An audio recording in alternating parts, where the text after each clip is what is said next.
Hey there everybody, my name is Trudy, One Grounded Angel, and this is an angel card reading for the week starting Monday, May the 3rd through to the 9th, 2021. So I'll shuffle the cards now and see what comes up for Monday, May the 3rd. And last week was pretty intense. There was some strong energies around that Scorpio full moon, also a super moon, which you might have noticed. Monday's card is also intense. It's called Heart Chakra. So chakras are, I like to think of them as roundabouts or intersections in our energy field that the energy moves through along its little pathways. And when there's a blockage, just like when there is with traffic, things can't move. Everything gets stuck. And that affects us in different areas depending on which chakra it is that's affected. So this chakra is the heart chakra. As you may have guessed by the name, it affects the way we love, the way we give love, the way we receive love, which ideally need to be in balance. It often gets out of balance by things like grief, obviously loss, heartbreak, etc. And the way to resolve this is, I will put up an article when I post this card, by the way, giving more information about it. The way to resolve this one, because it is so fundamental to our emotional well-being, I would recommend working with either a therapist or an energy healer, someone who can really get to the heart of what is causing this imbalance. And if it is something like grief, then obviously that's something that is a process. There isn't a shortcut to resolving grief. Although if it's historic, what we need to look at, why is this loss still affecting the way that I open up to love now? For example, if you've been cheated on, those feelings of betrayal can make it hard for you to open up to love again, because you can be fearful that you'll be betrayed again. So those are the things to look at. It may be that there isn't a specific incident or experience that has blocked your heart chakra. For me personally, I've had blockages in the heart chakra that were not affected by the standard things, but by historical, as in past life, traumas and experiences I don't even know about, but I have had them cleared, because we can clear past life trauma without actually going into what's happened. And sometimes it can be learnings as well, the way love has been role modeled to us, perhaps not in the healthiest of ways when we were children. So we need to be open to giving and receiving love. And so the card is asking you to look at whether there are any imbalances there. Are you over giving to other people and not letting anyone help you? Because maybe there's a self-worth issue there. Equally, are you taking and not giving anything back? Usually those sort of people are not the sort of people who seek out my work, but I'm just mentioning it in case. So it's so funny. Tuesday's card I was shuffling as I said that, and it is Hathor receptivity, and this is all about receiving, obviously. So I'll read the caption. Allow yourself to receive. This will increase your intuition, energy, and ability to give to others. Because often what happens is with people who are giving, they feel that that is something that will make people like them or love them. That's where their approval comes from. No one, that they're not good enough on their own. So they're trying to overcompensate. But what they don't realize is they're not going to be able to help those people and keep giving to those people if they're not letting other people give to them.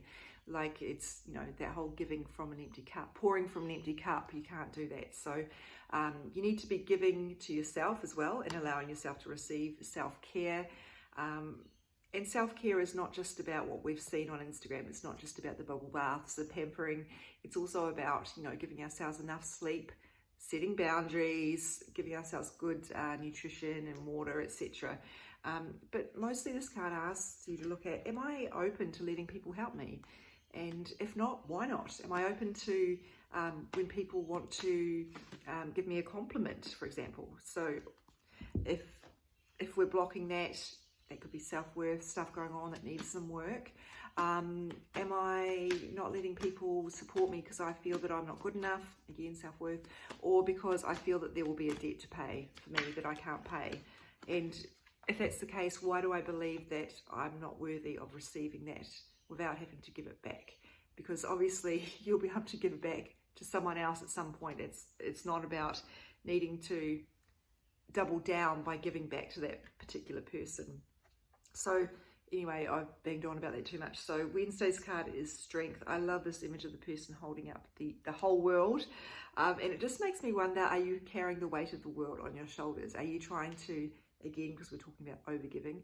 Are you trying to be there for every single person and abandoning yourself in the process? Because that's often what happens with the overgiving. It's self-abandonment. And this card asks you to look at, maybe you need to think about, where does your strength come from? I guess that's the best way I can put it. Because if you feel like it's a resource that will never run out, that's not going to go so well. Sometimes we need to recognize our strength comes from the people around us. Not always, but that's one source. So if we're blocking those people off from helping us and supporting us, we're going to become a lot weaker. Sometimes we think our strength comes from being the person who never needs anybody else. We're going to be independent and we're going to handle it all by ourselves. And that's just a recipe for a bit of a meltdown, really, because we can't do it all by ourselves, and we're not designed to. Humans are wired for connection. And this might be looking at ways you can boost your inner strength. Maybe that's by self-care, meditation, all those sorts of things that replenish your resources. Again, getting more sleep. So really thinking about what strength means to you, where that might be coming from, and what you would like to do to help replenish it. And yeah, that's probably summed it up. Sometimes I over-explain. Thursday, nurture. So this is a card about nurturing people, but also nurturing ourselves. And you'll probably intuitively know which of those speaks to you. Could be both. If we're talking about other people, there is a beautiful image here of, I think presumably a mother figure supporting her child, but all around her are people also there supporting both the mother and the child. So that reminds us that we're not the only people supporting. We have to. It takes a village, really. So we need to be able to call on other people and be comfortable with letting them help. So as you nurture a child, you nurture your own inner child. That's what it says here. So this could be inner child stuff for you. If you are blocking your inner child, the part of you that wants to have fun, the part of you that wants to, the part of you that knows that things are going to be okay, the part of you that is able to trust that things are going to work out. That's often what the inner child is wanting. And sometimes the inner child just wants that reassurance, and you can give that to your inner child by looking after yourself. Again, nurturing yourself. So these cards are very strongly related so far. And so I'm shuffling now for Friday. An angel here called Zana. You are protected from all types of harm. The worst is now behind you. I ask you to relax and feel safe. I read that out because honestly, I don't think I've ever seen this card before. I mean, I have, I'm sure, but I don't really know it very well. What stands out to me most is that there is a porch on the front here. It makes me wonder if it's to do with the home. If people are worried about energy in their home, perhaps there's been some sort of conflict in the home and they're feeling like there's a heavy energy around the home, this card could provide the reassurance that your home is a safe haven. And if it's not, it might be asking you to do something about that. There might be something you can do sometimes, and this will depend on the situation, but you know, there are meditations that can clear a space you'll be able to find online. Try YouTube. There's also things you can do, such as decluttering. That has a huge impact on the energy of a space.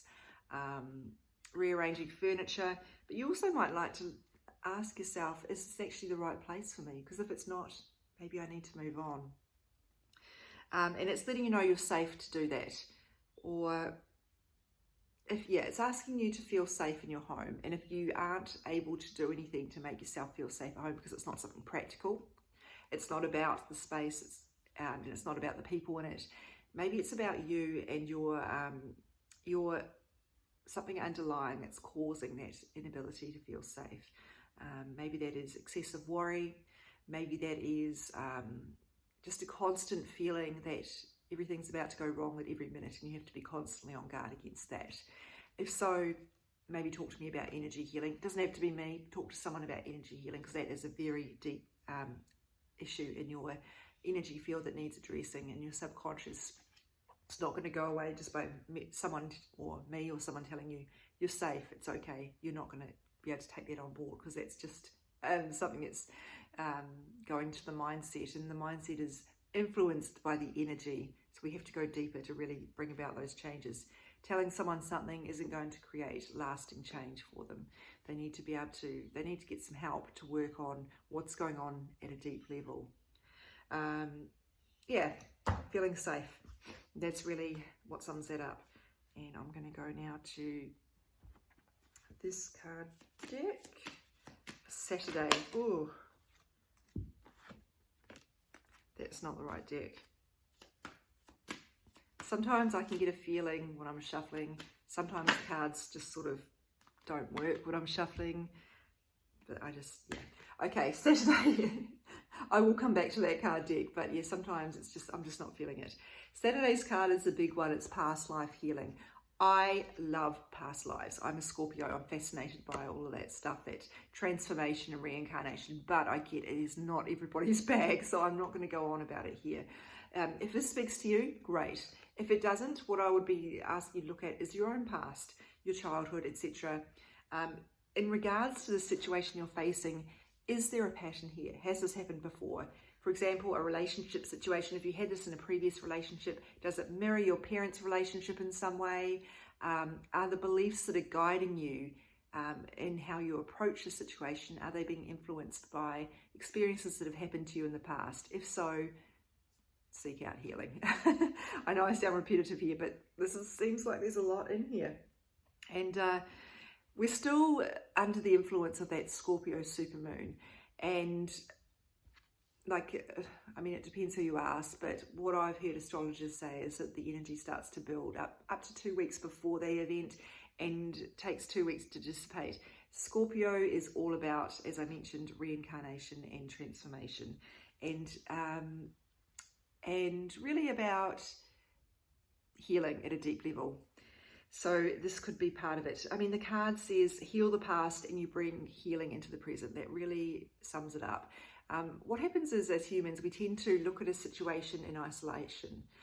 So we will go, I need to fix this particular problem, and then it'll be fixed and I can move on. But the Scorpionic energy in this particular card is saying, we can't do that. We have to look at the whole picture. We have to look at what's underneath that's given rise to this. Otherwise, it's like, just mowing over a weed. It will grow back. So we have to pull it out by the roots. You might, if past life stuff does speak to you, you might like to see a past life regression expert. That's not me. I don't do that sort of work. You might like to look into the work of Dr. Brian Weiss. His book, Many Lives, Many Masters, is one of the very few books that I recommend to everybody, almost. Not everybody, but a great many people, because it is so wonderful. Excuse me. And if you do need to see someone, look, just Google, really. That's the best way. I can't recommend a past life regression expert. Someone who's trained with Brian Weiss's technique is a good idea. Dolores Cannon's techniques, that could be helpful. Trust your intuition, ask your angels to guide you to the right person. But you can also see a shaman or an energy healer.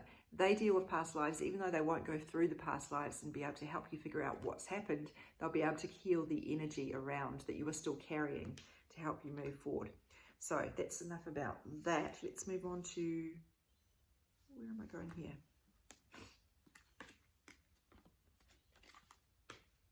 Sunday. Oh, goodness, this card really, really, really wanted to come out to jump in a somersault. Higher education. We've had a similar card around this recently, this idea of our need to continue learning. You know how they say you learn something new every day? That's really an oversimplification of what we do need to be doing, which is learning important life lessons, not just random facts that we can bust out at dinner parties, but important life lessons. Because if we don't learn those life lessons that our souls come here to do, we will, this is the theory, we will reincarnate and have to repeat them. So I'm just using that as an example because I've been talking about reincarnation, but I understand not everybody's going to resonate with that idea. So what I would say is look at where you need some education here. It could be a formal education here. The fact that it says higher education and she's holding some sort of rolled up degree or certification. It could be that if you have been looking at doing formal education, this would be a yes to you, or perhaps teaching. This would also be a big yes. But I think for a lot of us, this is going to be more generally about the life lessons that we're here to learn. And the lessons that we are here to learn aren't always obvious to us, but when a pattern is repeating, it's a very good indication there's something there that we need to work on. So Is this situation trying to teach you something? Can you figure out what it is? If you can't, maybe you need to give it some space. Sometimes we're trying to force things to reveal themselves. We're putting too much pressure on it. It's like watching a printer waiting for it to print. It needs to be left alone and come back, and then there's your printout. So sometimes we need to give space for the universe to bring through the answers in good time. And once you've figured out that lesson, if you need help, please seek out help to heal it, because sometimes we can't always do that on our own. And therapists can be really good at helping us figure out our patterns, and because they're experts in human behavior. You've got to go with what feels right for you. Often your friends will be able to identify this stuff as well. They know you best. They can see that you keep attracting the same type of person romantically, or that you keep, treating people the same way, whatever it is.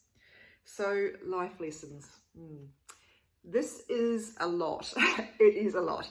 We've got a lot of messages about receiving, the balance of giving and receiving love. And particularly the Strength card pertains to that as well. We've also got messages about the need for healing and transformation, which you could argue happens every single week, but it seems particularly strong right now. So whatever you're going through, I've been going through a lot. I hear you. It's been tough. But these are opportunities for us to transform and learn, so we don't have to go through all of this stuff again. So that's it for the week. Have a great week. I'll be here next week. We'll have a Taurus new moon to talk about next week, and I hope that you are finding these messages helpful, and please let me know if you've got questions about them. I can't give you specifics about your situation unless we are in a personal situation over Zoom, but I can give general guidance when I have the time. So thanks everybody for being here. Don't forget to follow me on Instagram at OneGroundedAngel. My Facebook page is OneGroundedAngel, and more information about the work that I do, more information about things like chakras that I've discussed is available at my website, www.onegroundedangel.com. Thanks everybody.